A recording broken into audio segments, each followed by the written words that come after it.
Greetings from Philadelphia. My name is Benjamin Franklin. The building you see behind me is the Pennsylvania State House. It was my honor and privilege to spend a sweltering summer there from May through September in 1787. And there were 55 delegates from 12 of the 13 colonies that came together to answer the question, now that we've thrown off the yoke of Mother England, how shall we govern ourselves? And there was a lot of heated debate and a lot of work and a lot of effort went into it, and the results of that summer were the Constitution of the United States.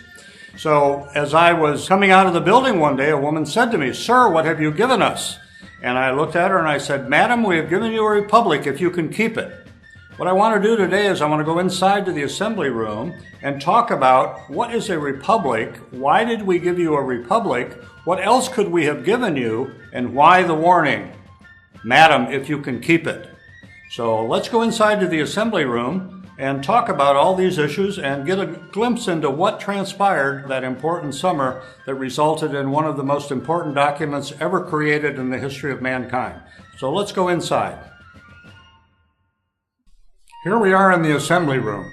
In many ways, this room was the center of the revolution and the formation and birth of a great nation, the United States of America. But before we can fully understand the Constitution and the process that went on that summer, we have to really go back 50, 60, 100 years to understand what was going on in the colonies, what were the kind of people that were coming here, and how did that play a part in the revolution and subsequently the creation of this important document. I had the divine appointment of being here during that time. I was born in Boston in 1706 on Milk Street across from the Old South Church.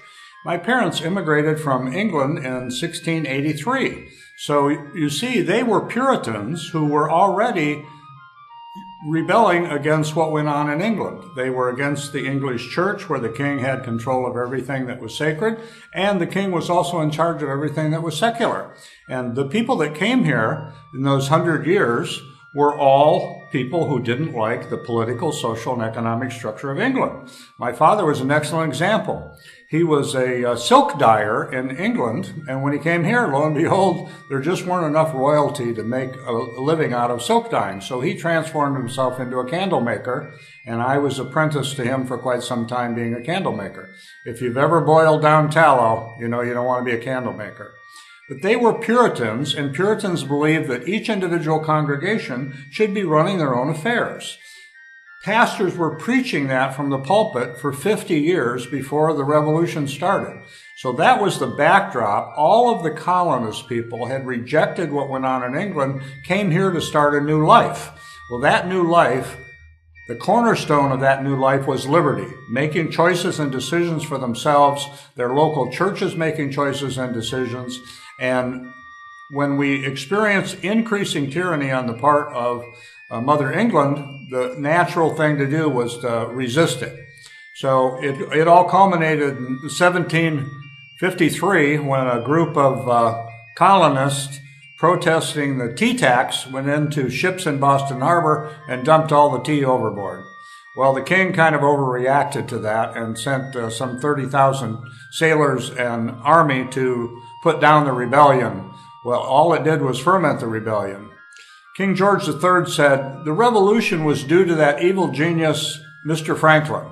Well, that was great flattery, and I appreciated it, but it showed a lack of understanding about what was going on. It was not Dr. Franklin, it was him and his oppressive government. So already we see the seeds of the revolution went on long before the revolution itself. And it culminated with the shooting of citizens in the streets at Lexington Concord. So the Great War was on. 8 bloody years the thing dragged on. The king thought he could put it down in 3 to 4 months. Finally, it culminated at Yorktown when Cornwallis was defeated. So they signed a treaty. I had the privilege of helping to negotiate it and be involved in it and sign it on behalf of the colonies. So I had the privilege of signing the Declaration, the Constitution, and the peace treaty. So that's kind of the backdrop that you see that led up to the creation of this document. And you see here, "We the people," large print. That is on purpose. That's not a typographical error. That's a statement of how we, the representatives who met that summer, viewed the process of governance. Okay, so now on to the Constitution a little bit. If you use King George III as the backdrop for the creation of this document and the Revolution. He would have been somebody who would have been way off on the left side of the spectrum of politics. The rule of one person. That's what he saw. He was the supreme dictator. He would tell the colonies how to run their affairs, and all the way down to putting stamps on their envelopes and on their documents in order to pay him a tax. The tea that you drank would be taxed. So that was what the Revolution started out to be all about, was no taxation without representation. But it was much more. It was about religious freedom. We did not want to be a part of the Anglican Church. We did not want anybody telling us how to worship. We believed that we had a relationship directly with God and that we did not have to go through the king or any other earthly leader in order to have a relationship with God. Okay, so we put King George way over on the left, and that was the dictatorship, the rule of one, called tyranny. Maximum government, minimum liberty. And before we convened here in May, the early part of 1787, there was a group of people in central and western Massachusetts, led by a man named Daniel Shays. And Daniel Shays was up in arms, literally, concerning taxing farmers who did not have any hard currency, for they couldn't pay their taxes. There were lots of things going on in the colonies after the Revolution. Individual colonies were printing their own money. There was great debt. There was great turmoil. So Daniel Shays attempted to stop the foreclosures that were going on with farms and land by shutting down the court system. It became known as Shays' Rebellion. So he kind of created a circumstance where he believed in anarchy. A certain amount of anarchy was good. Well, that end of the spectrum is way on the right. And what that creates is the maximum individual liberty, the minimum amount of government, but also the maximum amount of chaos. So there we have it, the two extremes. King George III, the rule of one, on the left, and Daniel Shays and his revolutionaries on the right, the rule of no one. Now that's the spectrum that defines the way that a government can be run. So now there's lots of things in between those two extremes.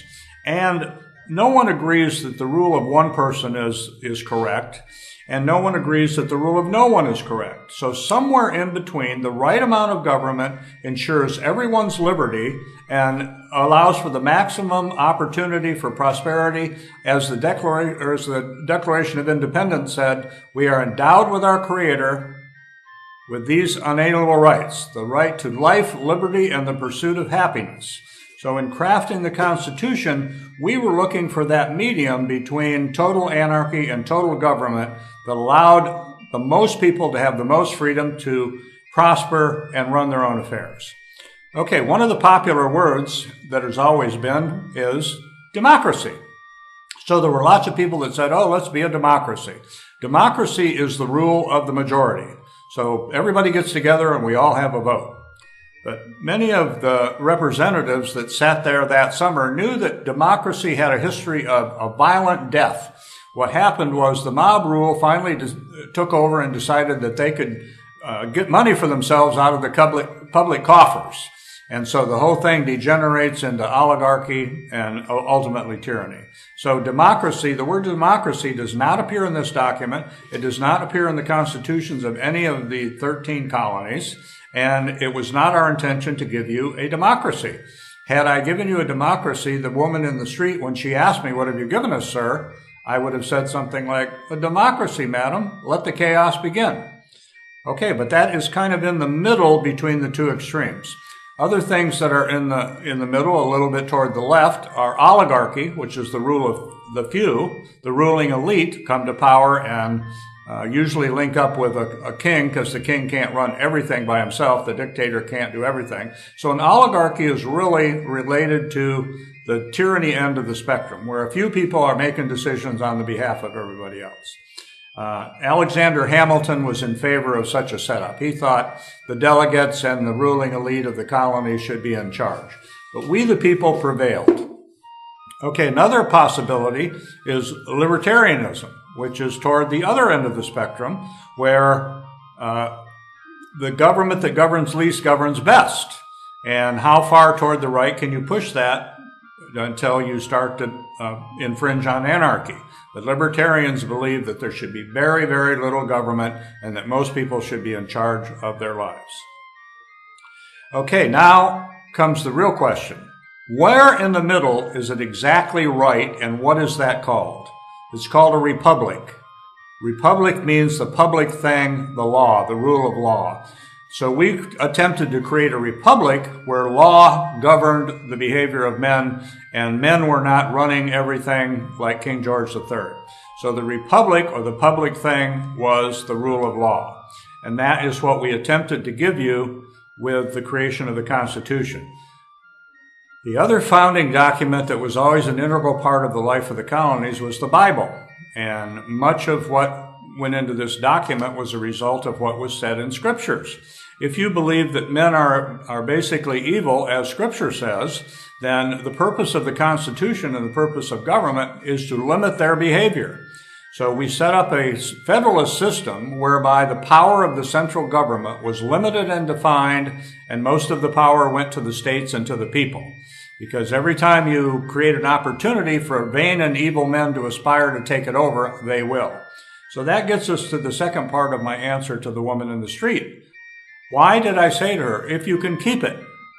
So if we look at this spectrum of possibilities for governance, there are always people wanting it to move to the anarchy end, and there are always people wanting to take over to move it to the tyranny end. So a vigilant, educated, moral electorate and society is necessary to maintain a republic. A republic, madam, if you can keep it.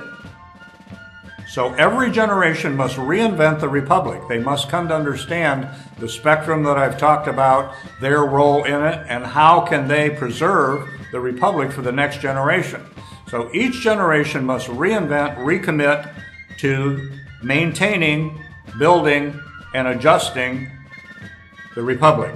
So the Constitution allows for provisions for making modifications as more information becomes available. So you will always get to the point of either anarchy on the one end or tyranny on the other. Vain and aspiring men will always be part of the population who want to take it over for their own purposes, who love the power and control, and it is up to we the people to stand up and make sure that the republic is preserved. So if in your lifetime the republic comes under attack, the question is, what will you do to reinforce the republic and save it for future generations? That's the critical question of the day, and I thank you very much for listening, and I thank you for your time.